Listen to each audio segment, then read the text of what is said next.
This is a special edition from 2 News. Welcome to this special edition of 2 News. I'm Jim Spiewak. Today we are hosting an Addicted Utah Year in Review. We will discuss several big topics that we covered in 2019. The idea of a safe injection site will be debated by lawmakers in just a few days beginning next month. You'll also hear from students about how prevalent vaping is right now in schools. Also, did you know that drug dealers are using social media and social media sites to target kids as young as 13 years old? It happens almost every single day. We will talk about that as well as other resources available to people looking to get into recovery. Now, we start our discussion on vaping with Dr. Dixie Harris, who's a pulmonologist with Intermountain Healthcare. She was the first to sound the alarm here in Utah about patients who got very sick after vaping either nicotine, THC oil, or a combo of both of them. So Dr. Harris, first off, thank you very much for joining us. Give us a quick background on how you even discovered that. What was it that tipped you off or was a red flag? So at Intermountain Healthcare, we have a system called Telecritical Care. And in that system, we actually have doctors that are able to dial in to all the different hospitals throughout the system. So what happened in the first few days of this, when we identified this, and this was myself talking with my colleagues, we saw 4 different cases of young adults coming in with nausea, vomiting, fevers, very short of breath, very abnormal CAT scans, and they have been vaping significantly. These first 4 have been vaping THC oil as well as very frequent nicotine vaping, such as one of the products is Juul's, vaping pretty much constantly. These 4 patients were at 4 different hospitals, but because I was working in the telecritical care system, I happened to see all 4 and put it together. So you saw a pattern. You started to see a pattern develop. What was it that stuck out to you in terms of what we know is injuring people? So the fact that the patients were telling me how much they were vaping, and these first 4 in particular were vaping pretty much incessantly nicotine, but then they also said, no, we're also vaping THC oil. So we knew immediately there must have been something in those materials that were causing these patients to become so supremely sick. I mean, their lungs were full of just fluid and inflammation, completely white. So do we know which chemical that was inside those cartridges, though, that is the culprit here? So at this point, we're pretty convinced, 90 to 95% it's vitamin E acetate. So it's been found in the cartridges. It has been found in the lungs material that we've gotten out when we do bronchoscopies. This has been announced through the CDC just recently. And it's called a chemical of concern, or it's really the chemical that we're most concerned about, but we're concerned that we may be missing other chemicals that can be contributing or additive. So that's the main one we're worried about. We do realize almost all of it has been obtained from the black market, and it's vitamin E acetate has been used to dilute the THC oil. And the consistency and the color is almost identical to THC oil. So we have been broadcasting through media, through news media, about the fact that it's been tainted. Yeah, so vitamin E acetate may be the main culprit, but there's still the jury out on possibly other chemicals. The CDC just came out this week saying that across the country, this is the first week they've seen since this crisis hit, that there have been fewer hospitalizations for this. Do you think we're on the backside of this issue? Yes, if you look at the case counts, and if you can go on the Department of Utah website or on the CDC website, you can see a nice kind of hill-shaped curve, and we're on the backside of the curve. And in fact, at Intermountain, we have not seen a case in 5 days. So that's good news. If there were a ban, an all-out ban, because that is something that has been talked on, these flavored oils and these flavored e-cigarettes, if there was an all-out ban to turn to other sources, do you think that would ramp up the black market? Well, I mean, part of the problem is we have differences in legality of THC throughout the country. So you have some states it's legal, some states it's not. So if we banned it here, patients will still go and get it. And frankly, patients have medical reasons for getting this, and some people have recreational reasons. So they will go out of the state. As far as just e-nicotine, patients will find ways of getting to it. Yeah. So that's our concern, is the black market will ramp up. Yeah, let's just talk about real briefly here in the time we have left in terms of health-wise, vaping versus traditional tobacco cigarettes. Is one worse off for you than the other? So, you know, as far as a pulmonologist, a lung doctor like myself, I and my colleagues have always considered any type of putting a chemical inside your lungs is not a good idea. So to put that as baseline. As far as understanding the different health effects of vaping, we are just on the precipice of learning about it. It takes many years to get good science and good studies to show. What we do know is it can affect the immune system of the nose, it can affect the cells in the bronchial tubes, it can affect the secretions in the lungs, it can affect all the way down into the air sacs. So thing about vaping is the material gets all the way deep down in the lungs, all the way down into the air sacs. So as far as is it worse than traditional cigarettes, well, there are some people that would say maybe it's not as bad. However, I would contend we do not know the 20 to 30 year effect of vaping, and especially when the patients are vaping constantly, and the levels of nicotine and many times are actually higher in the bloodstream than when they're smoking. Yeah. So for example, the patient will develop COPD 20, 30 years after they've been smoking. We don't have 20 to 30 year data on vaping. All right, Dr. Dixie Harris, pulmonologist with Intermountain Health. Very, very interesting stuff. I know the jury's still out on a lot of it, but you're doing a lot of very important work. Thank you very much for joining us tonight. So we are seeing an increase in vaping in our youth and in the Utah schools. School districts tell us they've lost some help in their fight against student vaping. A recent law is the reason why. Just as cigarette use got down to next to nothing, The vaping started popping up. and it exploded. It's a new way of doing it. And at the same time, the law changed around enforcement. When a student got caught vaping on school grounds, the district lost the ability to send kids to juvenile court. We lost a lot of that teeth, and some families that really needed to access services that the courts could order weren't accessing those services, and they weren't able to get what they needed. The three districts that provided us citation numbers show a common pattern.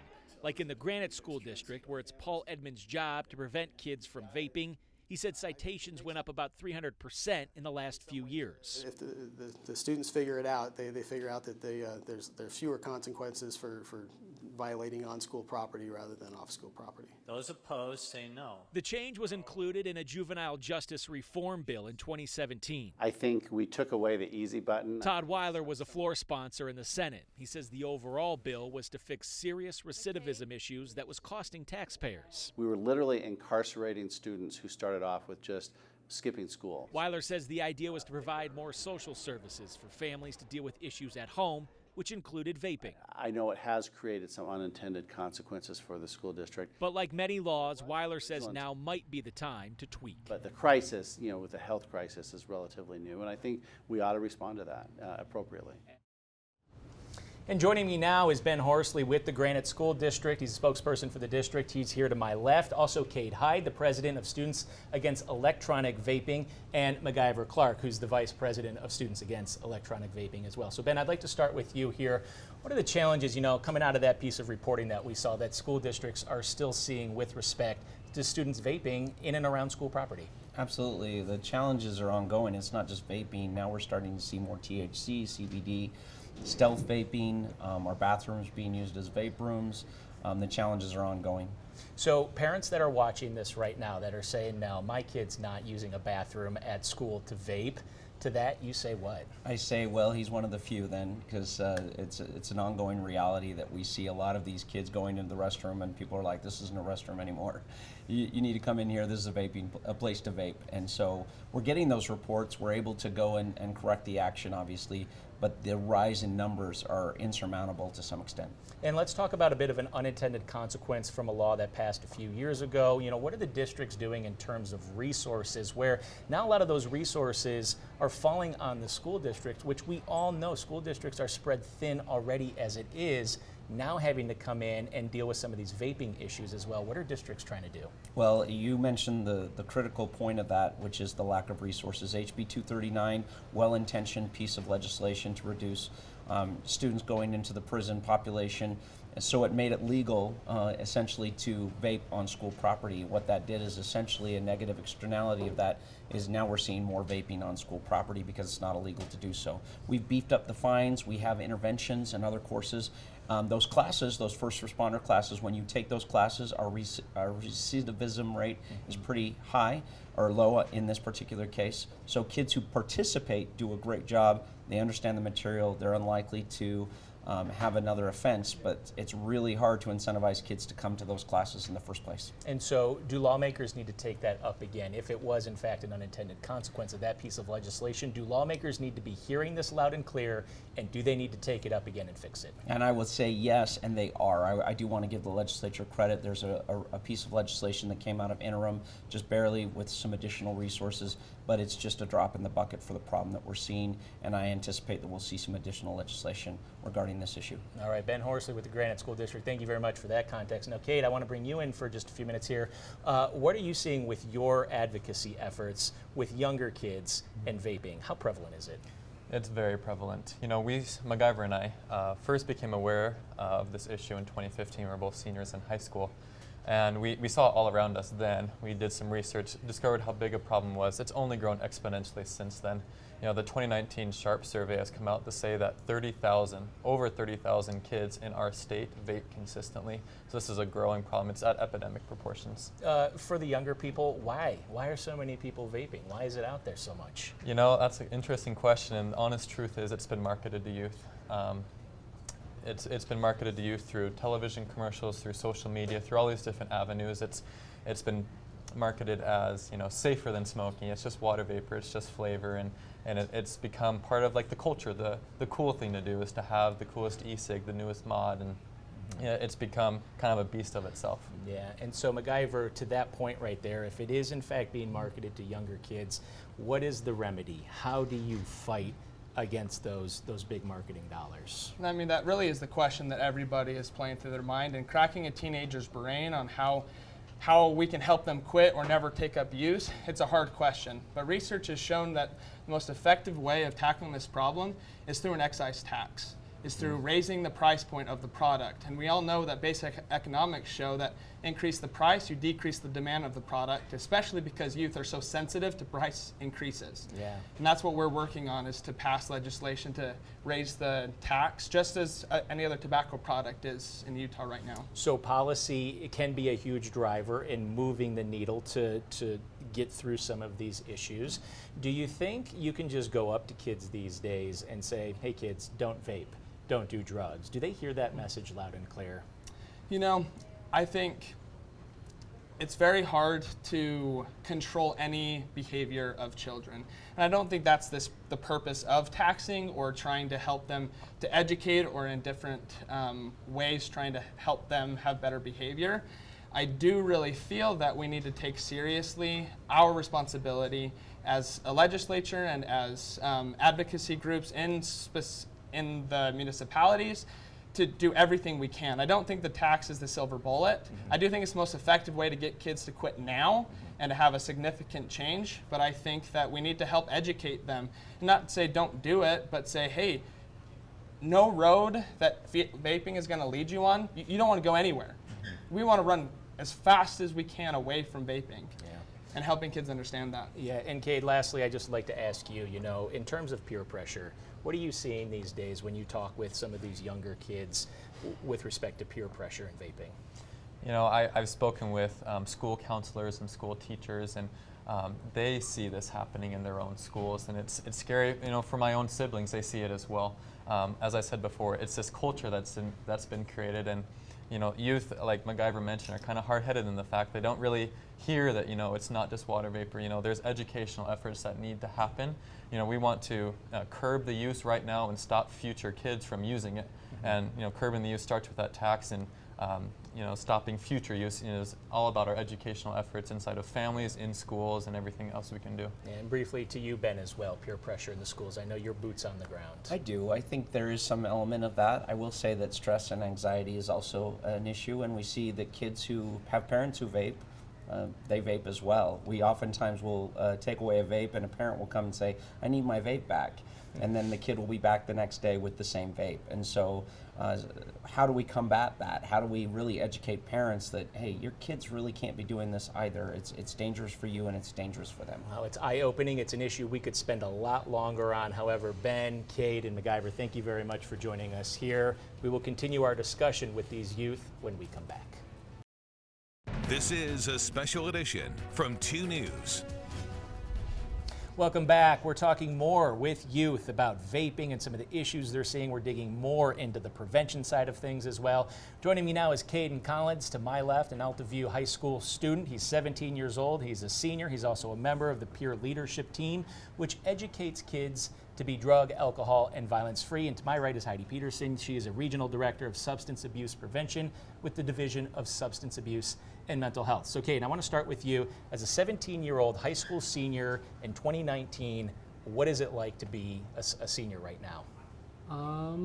Well, wait, so with the vaping and everything? Yeah, with the vaping and peer pressure and everything that there is. Yeah, so it's very prevalent, especially with all of social media and all of that and all the new forms of vaping that are coming out. I see it everywhere, all over social media, Snapchat. You can find some of everything on there. It's hard to keep up with all the new products that are coming out, vaping products. Some of it I'm hearing about like very recently, they're very new. How many kids do you know vape? I'd say I probably know about 25% of the kids I know vape. Why are they doing it? Why is it so quote unquote cool for young kids to do it? I think that most of it comes down, the biggest thing is peer pressure and kids not knowing necessarily all of the consequences of it, and they just think it's cool. Everyone's doing it. They see everyone else doing it. They see it all over social media, and so they think, why don't I do it? Like everyone else is doing it. So yeah, we're going to get to a piece of reporting here in just a minute, talking about some of these key words that the youth are using in terms of like plugs. That's also known as a drug dealer, someone that's selling drugs online. Are there other key words that you know about that parents don't know about that maybe they should be aware of if they hear their kids saying something like that? I mean, because plugs is one of the big ones. Plug is a big one. I know carts are a way of talking about dab pens or wax pens. Those are all interrelated, all the same thing. People can say they're buzzed, which is when they're starting to get high a little bit. The plug. And if someone were to say to someone your age that vapes, stop vaping, it's not good for you, do they hear that message? Are they listening? Oh, the youth hear it so much, but they just told stop. I don't think it really works because they're not being told necessarily a good enough reason to stop. They're just being told it's bad for you, and they're like, they don't really necessarily take it as serious as they should because they don't necessarily know all the extreme consequences that actually can come from vaping. Sure, absolutely. All right, thank you very much. And so Heidi, when you talk about consequences, you do a lot of research and advocacy work on this particular topic. What are you seeing right now in today's day and age? Yeah, so I really appreciate what Cade was saying here about what we're seeing among youth when it comes to vaping. We do know that it is on the rise. I also want to point out, though, I think anytime that we have a new drug in town, and this one's been around for a little bit, we tend to think, oh no, everybody's doing it. And I think that's the first thing that I'd speak to, is that what our latest data shows for Utah is that about 9.7% of our kids report using a vape in the last 30 days. So that indicates some kind of regular use there. So it's important to understand that although it's a very valid concern because rates are rising and we need to do everything that we can, everything that's been talked about as far as policy and advocacy and prevention for these things, we want to make sure that we understand that not everybody's doing it so that we can help our kids understand that, to be part of, if we want to do what everybody's doing, most people actually aren't vaping. And we want to do all we can to help those that are. Yeah, you know, we hear these reports that, you know, potentially these are being marketed, you know, to younger kids, and they're starting out, it seems like, potentially at an earlier and earlier age. What kind of effect can that have on a younger person going forward, if in fact that is the case? Right. Well, we do know research is still relatively new on this. So And we're that's kind the of, hard part about this, isn't it? It's hard, you know, with some of the other substances like alcohol and cigarettes, like some of those damages have been very well established. We know that alcohol can harm a growing brain, for example, and we know very clearly the dangers associated with regular cigarettes and lung cancer. When it comes to vaping, we're waiting, and there is some growing research, and of course we have seen some tragic stories with even death with vaping, that's really turning some heads and making us pay more attention to this. And what programs quickly are available for anyone, really, young people, older people, with respect to getting help with vaping? So what we would really like to focus on is what we can do to prevent, and some of those things, and whether it's done in school or at home, when parents actually take the time to bond with their kids, understand their world. You know, we learned a lot from Cade here, and getting inside of his world, what's going on and the pressures he's up against, and then establishing some really clear rules, and establishing, like Gabe said, not to just say don't do that, but to give some clear reasons why, and then to support those facts, maybe give some incentives or some positive consequences for choosing to stay free of vaping and other substances. I want to do a quick role reversal. If you were to be able to tell younger folks one thing right now based on what you know, it would be what? Would be know what's out there. Talk to your parents about some of the things that you're really up against that you don't know a lot about. Speak openly to them about that, and let them be a support and a protection to you. And I'm going to flip the script on you. If you were able to tell someone older than you something that you know that they don't, what would it be? Probably stigmas are harmful. We need to end stigmas. Let youth be open. Let them talk about things without shame, and just know the full truth about things. Yeah. Kaden Collins and Heidi Peterson, thank you very much. We've been talking about youth and substance abuse, but where are they getting some of these substances? One of our Addicted Utah investigations found that drug dealers are selling their product on very popular social media apps. It'd be like super rare to get like a drug dealer on your Snapchat, but no, it's not that hard. If your teenager has Snapchat, there's a good chance they're seeing posts like this. Like, it's very common to see marijuana. Within an hour after asking, a group of teens sent us these drug ads. What is it that the adults don't know that you know? That you can buy drugs on Snapchat. And like a bunch of adults don't know that you could buy like drugs off of Snapchat and stuff, and they let their kids have it. And like it just makes them it makes them an easier target. We agreed not to identify this 8th grader. In return, the 13-year-old told us social media apps are a marketplace for drugs. He sees these types of ads almost daily. Like yesterday, this person added me, and they were selling Xanax, and it's just like that. Kids call social media drug dealers plugs, sometimes using a plug emoji to describe them. Some plugs can quick add a group on Snapchat, which categorizes users by zip code. It really can be scary because any time in your life that you could buy it. Like they'll sell it to anyone. This method is often used to get in front of a ton of potential customers. People will usually swipe up on that post, and they'll send a text, and they'll send a text under that post, and then they'll see it, and they'll be like, and they'll text them like somewhere to meet them, like a parking lot, like Walmart parking lot, a Target parking lot. And the dealers can often be strangers. You really have no idea to figure out who it is, do you? Until you meet up with them. A lot of the drugs sold on Snapchat are cartridges called carts laced with THC. How many kids would you say you know personally that vape? More than 20. The teens told us they often see other kids selling them in school parking lots. You don't see a guy standing on the street corner with a sign out advertising it.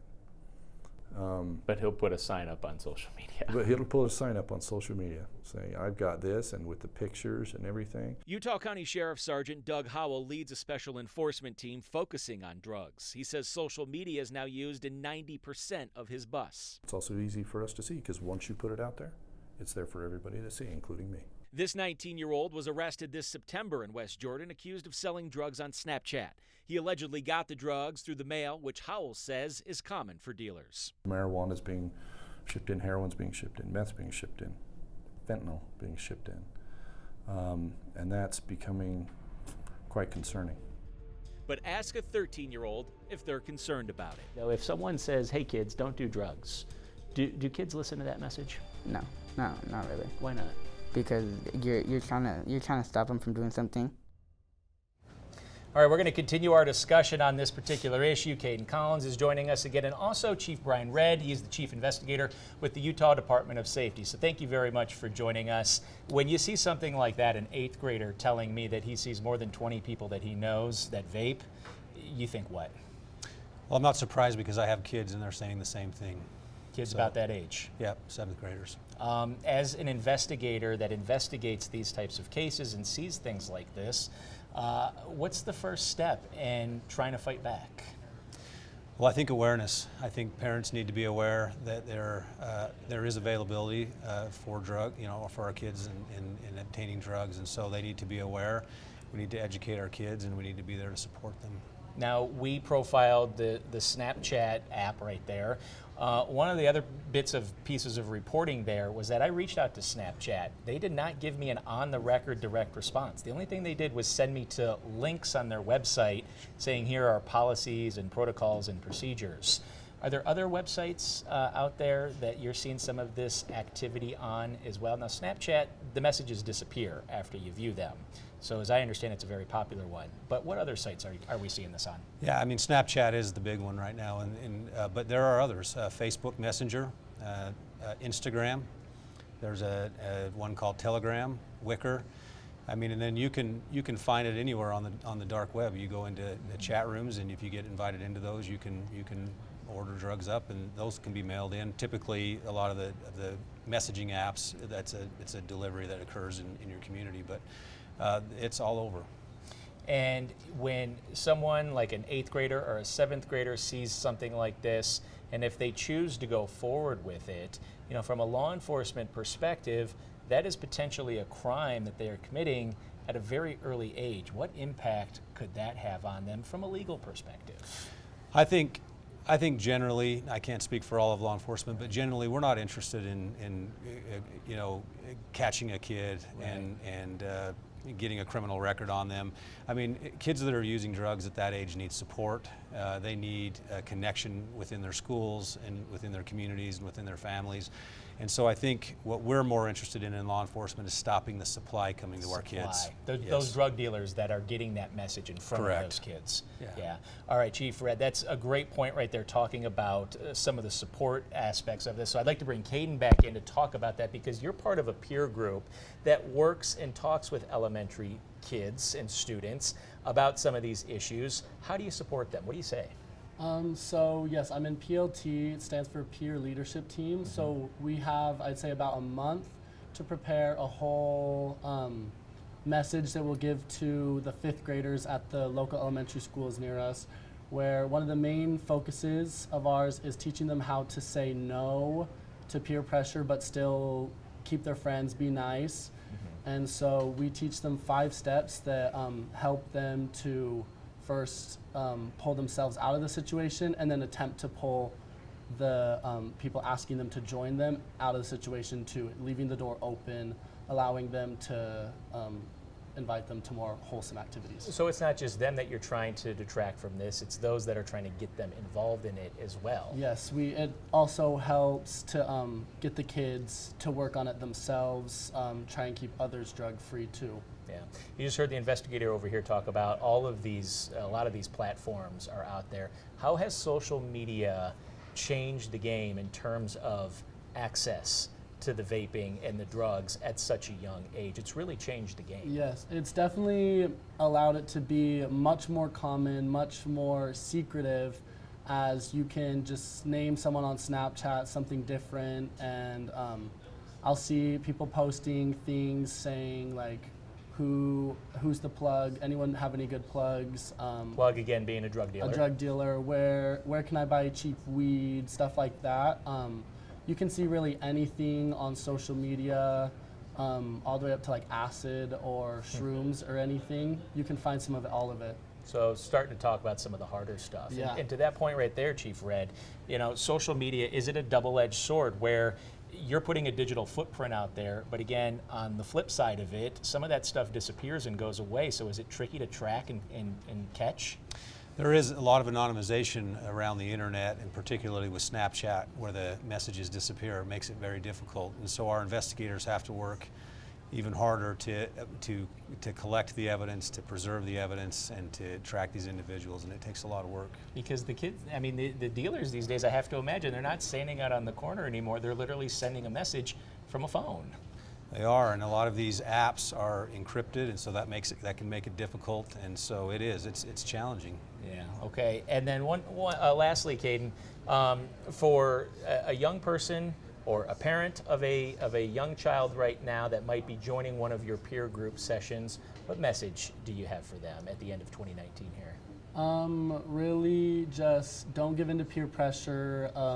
It's not really what the majority of people are doing. Drugs are bad, and there's no denying that. So we've been talking about this, this stigma that everyone's sort of doing it. That's not necessarily the case that we've been learning today. While there are a large number of people that are doing it, not everyone is doing it. There's probably a number of really, really great students that stay away from this sort of stuff. And I think that's also a big thing with social media, is now with social media advertising it so much, it seems like everyone's doing it. It seems like you're the odd one out if you're not. Yeah. All right, Kaden and Chief Brian Redd, thank you very much, both of you, for joining us. Coming up, we're going to switch topics. We'll have a discussion on safe injection sites being proposed right here in Utah. When people are dead, they can't recover. Keeping a person alive is the most rewarding thing Mindy Vincent gets to do. Someone did it for me. Lots of people did it for me. In 2016, Mindy started Utah's first legal syringe exchange program. Addicts return a dirty needle for a new clean. We have exchanged, well, over $500,000. It's probably closer to $1 million by now. Now Mindy wants to see Utah take the next step, something like this safe consumption site she visited in Switzerland. Are they effective? Do they work? Yes, no one has ever died in a safe consumption site in the world. Mindy says we already have plenty around Utah, hiding in plain sight. They are in the porta potty at the Pioneer Park. They're at the 7-Eleven. They are in the Burger King bathrooms. So the push now is to legalize and regulate them. Democrat Representative Jennifer Daley Provo is leading the charge with the Safe Consumption Site bill. We just have to look at better ways to address the problem head on. Sites wouldn't be run by the state or even use public funds. Instead, organizing groups would monitor every injection, assess risks, and help set treatment goals. We have good data, and I think that now is the time because we know that it works. Parts of Europe and Canada have had safe consumption sites for years. Health officials in British Columbia say 3.6 million clients have injected illicit drugs under supervision since 2003, and they confirm nobody has died. More than 24 studies show fewer public injections and syringe sharing, while more people are getting help. We're talking about injecting dangerous drugs into the human body and helping and assisting and subsidizing someone to do that. That seems outlandish. U.S. Attorney for the District of Utah, John Huber, says injection sites would destroy the community while normalizing drug use to younger people. They will be met with swift and aggressive responses from my office and the Department of Justice. I asked Huber about cannabis being legal in medical form, which is also against federal law. I reserve the right to bring cases in the right circumstances, whether that's marijuana or opioids like we're talking about today. Physician Terry Sellers isn't convinced either. It's an interesting dichotomy that the drugs are illegal, but we're going to provide a safe place for you to use them. Dr. Sellers is a recovering addict himself, and he doesn't want a safe consumption site to be an addict's first choice. Harm reduction should be applied to people who have proven they can't stay clean and sober without it. Which is the exact problem Mindy says many people, like her sister who died of an overdose, don't live long enough to see. If we can fight about how recovery needs to work later, we've got lives to save right now.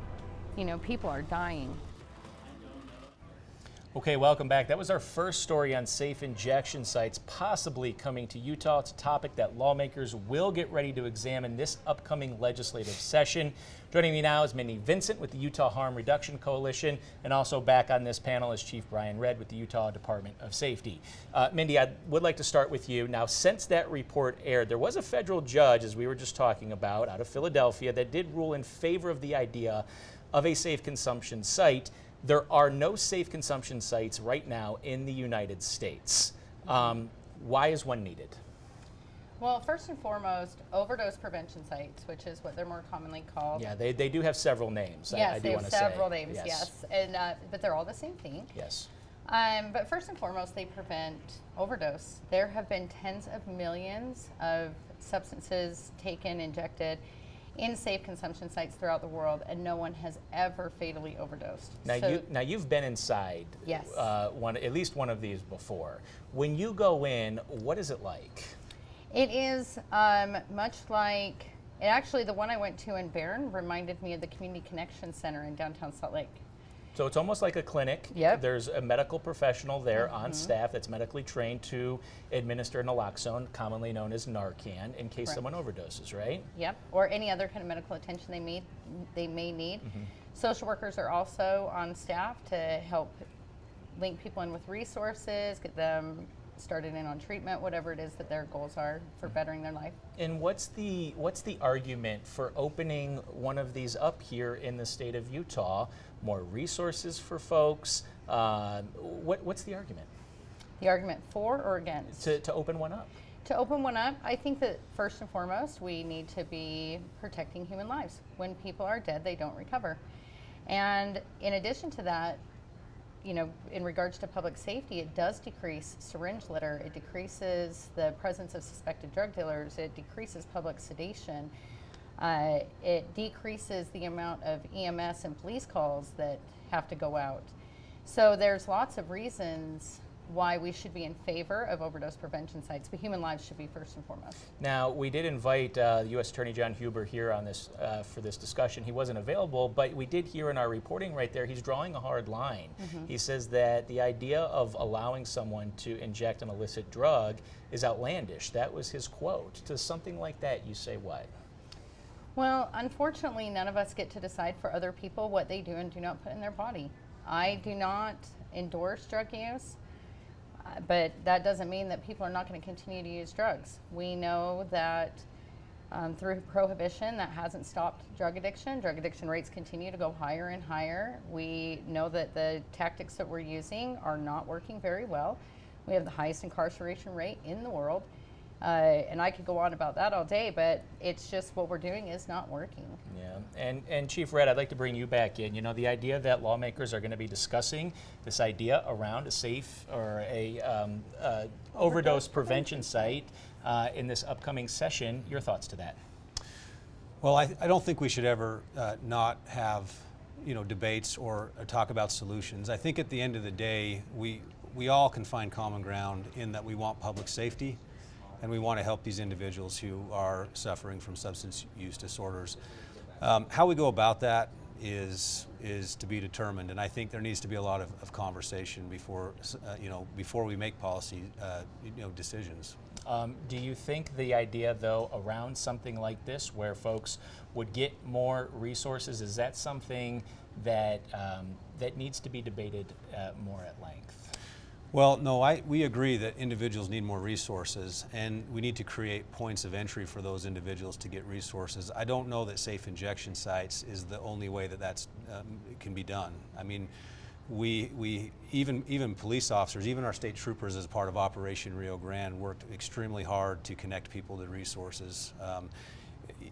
Prior to an arrest, if they just contacted them on the street, or after an arrest. We hired a social worker into our department. There's departments all around the country that are bringing social workers on to respond with police officers to try to address these issues. We're concerned about harm reduction. We don't want to see people die. We not at all, quite the opposite. There's been a lot of good policies put in place to help with that. The use of naloxone is saving lives. I think our state troopers have saved dozens of lives in the last 2 years that we've carried naloxone, both in the Rio Grande District and across the state. So I think there are a lot of areas we have common ground. I don't know that, we need to think about this one. We need to be careful. It's definitely a tough issue. There's no doubt about it. It's controversial to some in many degrees. Mindy, I would like to ask you in terms of when lawmakers start to debate this bill that's going to happen here in just a few days on the other side of the new year, what do you think the uphill challenge will be? It's the moral argument around it, because safe consumption sites, overdose prevention sites, have been open all over the world since 1994, and there's lots and lots of research to support them. And policy should be made based upon science and evidence. And sometimes it's not, especially when we have emotional issues where people are dying. Drug addiction to many people is a moral issue. It's a moral failing. It's a behavioral issue. And so I think we really need to look at the science and the effectiveness behind these interventions. And I think it's just really hard to fight a moral argument even with science. So when we reached out, we did a Facebook post before this roundtable. One of the most asked about issues was this particular issue. So there was Lauren Croson who asked on Facebook, are safe consumption sites only for opioids? In your experience? No, they're actually for any substance. That's one of the reasons why I don't like the term safe injection sites, because people don't just inject in those sites. People can consume any substance in that site. Except for in Switzerland, they didn't allow them to consume cannabis in those sites, but that's because people can consume cannabis outside. So, but outside of that, there's separate rooms for where people will inject versus where people smoke. And because people are in danger no matter how they use drugs. And do people literally leave with like some information, or are they put into a database where they can be tracked and then they can work with them going forward if they revisit the clinic? Yes, and so everybody, and this is how it would work here too, I imagine. People come in and they do an intake, they create like a service plan or treatment plan, talking about what are some of the barriers in their lives, what are some of the resources they need, and then they're linked with those resources and checked up on every time that they come in. This is most definitely going to be probably one of the most talked about issues at the legislative session coming up. We could spend a lot more time on it, but I want to thank you again for coming in, Mindy Vincent and Chief Brian Redd. Thank you very much for your time on this very controversial issue, but an important one to debate. So thanks again, both of you. Thanks for having me. All right, after the break, we're going to talk about some important issues on recovery resources.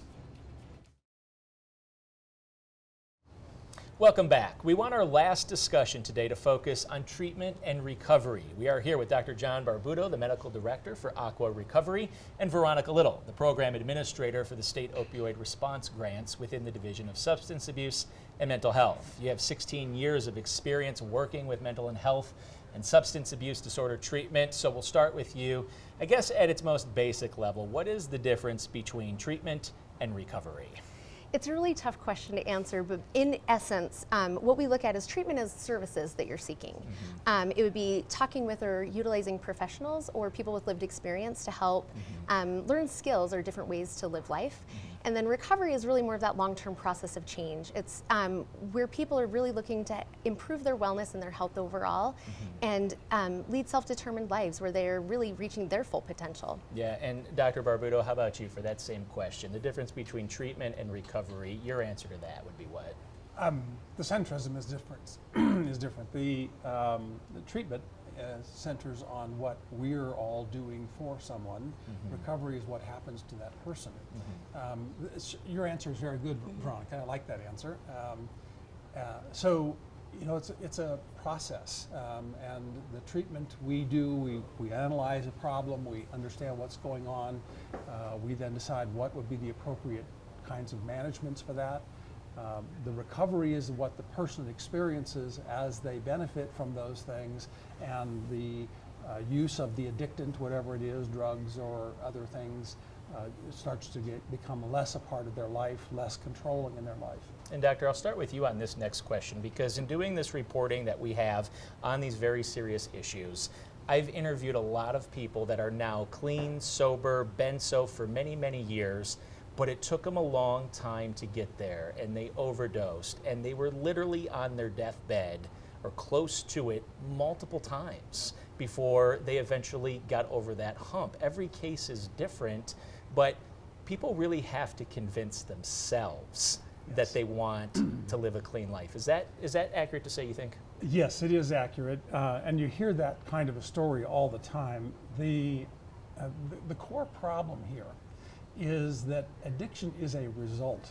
It is a result of important factors that are going on in an individual person, driven by past experiences, driven by life circumstances.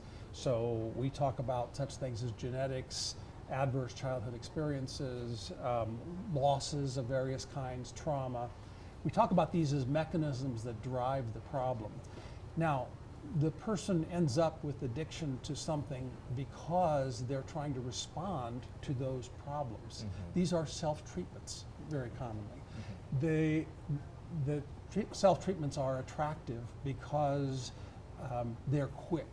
They produce relief of emotional pain. You hear people talk about starting a drug and they say, the pain was off my shoulders, or I felt relief, I felt no longer guilty, I felt other kinds of things. They feel that immediately. Sure.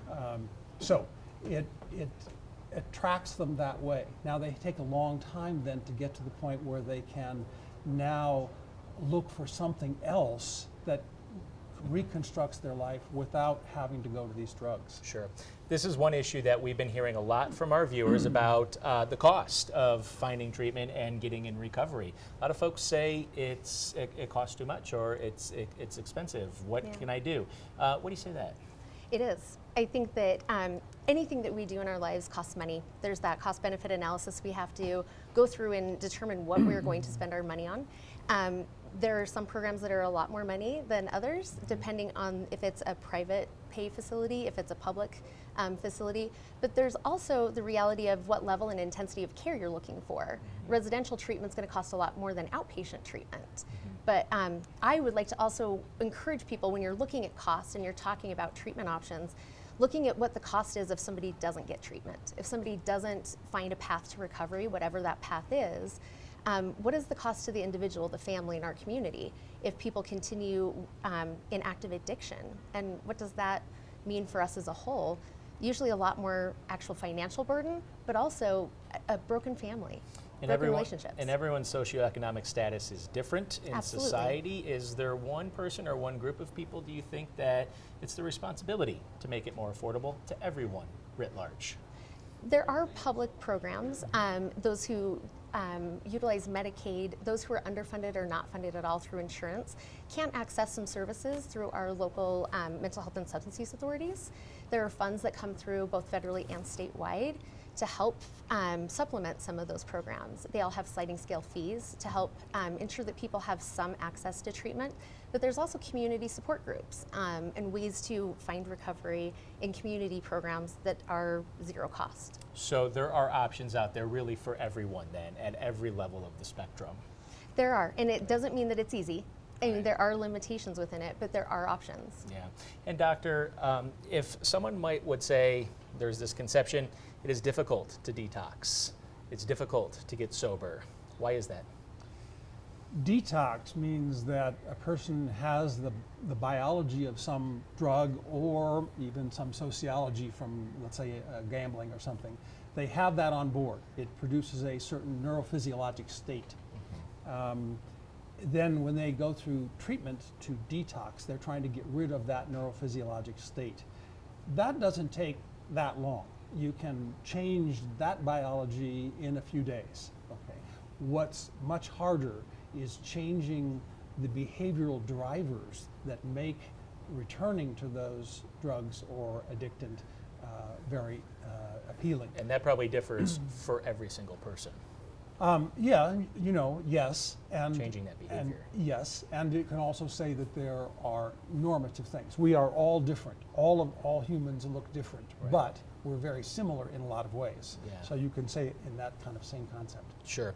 I'd like to get to a couple Facebook questions. Again, we reached out to folks on Facebook, and we did get a lot of really great questions on this particular issue. Bianca says, I have family members who use, but by law I was adopted by my birth family, were to overdose. How could I make sure I am contacted? I am my birth family's life. So, you know, talking about adoption right there, is that something that you see? Unfortunately, I don't have any expertise in that area as far as who gets contacted in those situations. Yeah, sure. No, that's okay. Let me ask you this. What options in Utah are available for inpatient treatment for addicts without insurance? So again, through our public system, we do have funding options and availability for people to seek treatment who don't have insurance, who don't have other funding options. If you are living in, so you would contact your county local substance use authority to understand what those options are and to seek services through them. Okay, and doctor, I'd like to ask you, do you know, are doctors still being targeted to prescribe opioids? Good question. Most of that has gone away. The evolution of the opioid crisis is a very interesting story about the factors that played out to produce that. Okay, but now that society has discovered that those factors are present, most of that has gone away. The drivers for opioid use these days are more people who are desperate and are asking for things. I mean, I don't think there's very many docs out there who are pushing it. Mostly they're responding to somebody who wants it. Yeah. And you know, this is very complicated. It certainly it's is. a very complicated discussion. Yeah. In the short time we have left, for folks that are seeking resources right now for treatment and or recovery, your last message to them is what? Last message. Want it, realize that you can get it, you can get people to support you. It really depends upon the individual being ready for treatment, saying that I don't want to live the life I've been living, I want to change it. And it doesn't have to be that expensive, by the way. A lot of the expense comes from people's expectations about the kind of services they want or what the facility they want to be in. All right, Dr. Barbuto and Veronica Little, thank you very much for your time today. Great expertise on this very important issue, so thank you to both of you. So with pharmaceutical companies beginning to lose lawsuits, we're seeing it already and settle out of court in other states. Are we reaching a tipping point? I guess the question is what will we do next? Utah's lawsuit is still pending, and much work still needs to be done. We here at 2 News will follow that work closely and continue to advocate for those wanting a better life, a life of sobriety, a life of happiness. For more on Addicted Utah and our entire series, you can go to KUTV.com. You can see resources. We're putting up tons of links all the time. For more information, you can visit us over at KUTV.com. For the entire Addicted Utah team, I'm Jim Spiewak. Thanks for watching. Thank you again.